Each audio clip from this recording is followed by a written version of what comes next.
Hey guys, Wolfthorn Gaming here, and thanks for joining me on another Black Ops 3 Best Class Setup and Gun Review video. Today, I am covering the KRM 262 shotgun. This is a pump-action gun that is most reminiscent of the Remington from Black Ops 2, if you remember that, and we all know that how everybody's feelings were about that gun. OP, but anyway. I'm going to give you guys best class as far as attachments, the perks, and everything you need to do well with this weapon, as well as cover the gold camo challenges in depth for shotguns. Well, about the shotguns, guys, there's one-shot kills that you need to get instead of headshots for this one and the Argus, which is the lever action shotgun, and it's going to be headshots for the Brecci and the Haymaker 12, which is the fully auto shotgun. So the camo challenges are a little bit different just in the beginning. Then afterwards, the last 5 are the same. So now that that's out of the way, let's talk about the gun stats and a little bit of what it can do. So as I mentioned before, it's a pump action gun, so in between shots you have to go through the little animation before you can shoot again. Now there are a few attachments that can help with this, such as rapid fire, that I will suggest and as part of my best class.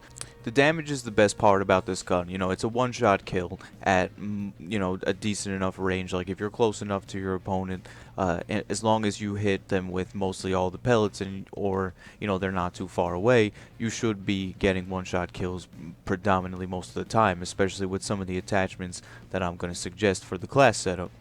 The one thing that I suggest when using this weapon, guys, is only hip fire. Don't rely on the hip fire when you have to. Just aim down sights. So here's my class setup right now. I went with the rapid fire, the long barrel, and the laser sight, and a couple of tacticals. Now this is something that can be interchangeable. If you guys don't want to use the tacticals, that's fine. You could take one, a lethal, or use those 2 points however you see fit. For me, I chose that so that if I need to go into a room, I can make sure that somebody's there, and I like to just chuck them to see if somebody's waiting for me, and if somebody's waiting across the map. Like, this is a close range weapon. It's not something where you can shoot people from across the way, and especially if you're trying to get around the map to flank or to go to the spawn or what have you. You don't want to get caught with your pants down. So that being said, take a secondary so that you can hit somebody from far away, or just pick up a gun off the ground. So now let's go for the attachments and why I think that these are the best and how they benefit the weapon. So first of all, the laser sight. Now, you're definitely going to want to aim down sights whenever you can, as I mentioned before, but in combination with gung-ho and while you're running and gunning and you really need to just get that quick kill, the laser sight will definitely help you by lessening the hip fire spread, so more of your pellets hit your opponent, and you will definitely do that work. So next we have the long barrel, which is a way to increase the range to make sure that those one-shot kills are more consistent, and you can hit somebody from a little bit further away, and you'll definitely get the jump on them if they don't see it coming. Trust me, this one-shot kill weapon is definitely a force to be reckoned with, much like the Remington was in Black Ops 2 for small maps, which Black Ops 3 happens to have a lot of. So moving on to the final attachment that I chose, that would be the rapid fire. So as I mentioned the first time, there is a little bit of an animation where after the pump you have to get the gun set up before you can shoot it again, and that is what the rapid fire will help with. So definitely run that for this weapon. I really think it helps out a lot, and you'll see that it'll be able to put in work. So that about wraps it up for the attachment section, guys. So now I have one last thing to talk about, and that is these gold camo challenges that you're seeing on screen. So first we have the revenge medals. Not too hard, guys. Just play the game and you'll definitely get these. As 10 of them. The second one would be the burnt, which is 50 kills without attachments.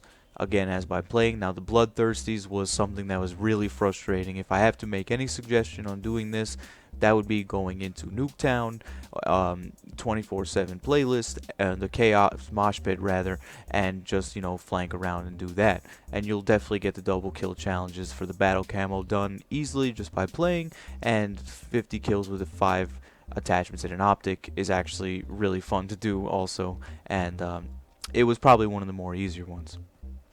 So real quick, let me just discuss the perks and then we'll wrap it up, guys.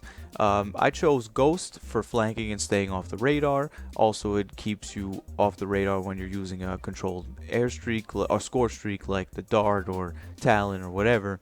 And Fast Hands for aiming down sights faster after a sprint, and switching to secondary, so if you decide to run one with my class, that would be good for you as well. And then third is Gung Ho, so that you can run and shoot, and that one is great with the KRM 262. So that about wraps it up for me here, guys. Thank you so much for watching this best class setup video. If you guys want to check out my other setups for the SMGs, the LMGs, and the assault rifles, I have explained all the gold camo challenges in depth, and I'll put those in the description as well.